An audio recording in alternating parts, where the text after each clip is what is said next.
जालना आणि परभणीच्या बाउंड्रीवर सुंदर असं एक नवीन मंदिर झालं आहे मित्रांनो. ते तुम्ही बघितलं आहे का? आणि हे मंदिर एक्झॅक्ट कुठं आहे मी ते तुम्हाला आज दाखवतो. महाशिवरात्री निमित्त मी आज गेलो होतो या मंदिरामध्ये.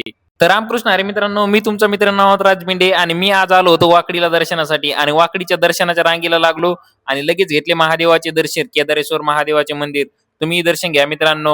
आणि मग लगेच मंदिरातून दर्शन घेऊन मी निघालो मंदिराच्या बाहेर आणि मग जत्रामध्ये थोडाफार फेरफटका मारला. इथून फेरफटका मारून मग लगेच निघालो आम्ही वाकडीच्या डॅमवरती आणि वाकडीच्या डॅमवरती जाण्यासाठी आपल्याला सुंदर अशक्य असा समृद्धी हायवे दिसतो. या समृद्धी हायवेवरून आपण लगेच येऊन पोहोचलो वाकडीच्या डॅमवरती आणि वाकडीच्या डॅमवरचा नजारा एकदम सुंदर असा आकर्षक नजारा आहे मित्रांनो. आता तळ्यावर आल्यानंतर आपले काय मित्र का नीट येत का ते लगेच म्हणले चला आपल्याला वर जायचं आता तळ्याच्या भीतीवरती आणि बरं झालं इथं सिक्युरिटी नव्हती कोणी लगेच आम्हाला कोणी हाकलून दिले असते. पण आमचा योग आम्हाला वरती जाण्यासाठी भेटले आणि वरतून गेल्यानंतर असा काही नजारा पाहायला भेटलो. आणि पण आम्हाला पाण्यामध्ये काय दिसलं बघा, हे कोणी म्हणतो तो शार्क येतो, कोणी म्हणतो तो मासा आहे. आता तुम्हीच खाली कमेंट करून सांगा की मासा आहे की शार्क येतं. आता एकदाच आपल्या वाकडीच्या डॅमला बाय बाय करून मी निघालो होतो परतूच्या दिशेनं. पण परतूच्या दिशेने जाताना आम्हाला दिसलं एक सुंदर असं मंदिर. आता तुम्हाला तर माहिती आहे असे काही सुंदर मंदिर दिसल्यानंतर तुमचा भाऊ तुम्हाला काय दाखवल्याशिवाय राहत नाही. त्याच्यामुळे हे मंदिर दाखवण्यासाठी मी लगेच थांबलो आणि निघालो मंदिराच्या दिशेने. आणि मित्रांनो, तुम्ही जर कधी परतूर शेलू या रोडवर जात असाल तर त्या रोडवरती तुम्हाला वाकडीकडे डॅमकडे जातानाच हे मंदिर लागते. आणि आज महाशिवरात्री असल्यामुळे या मंदिरामध्ये खूप गर्दा होता.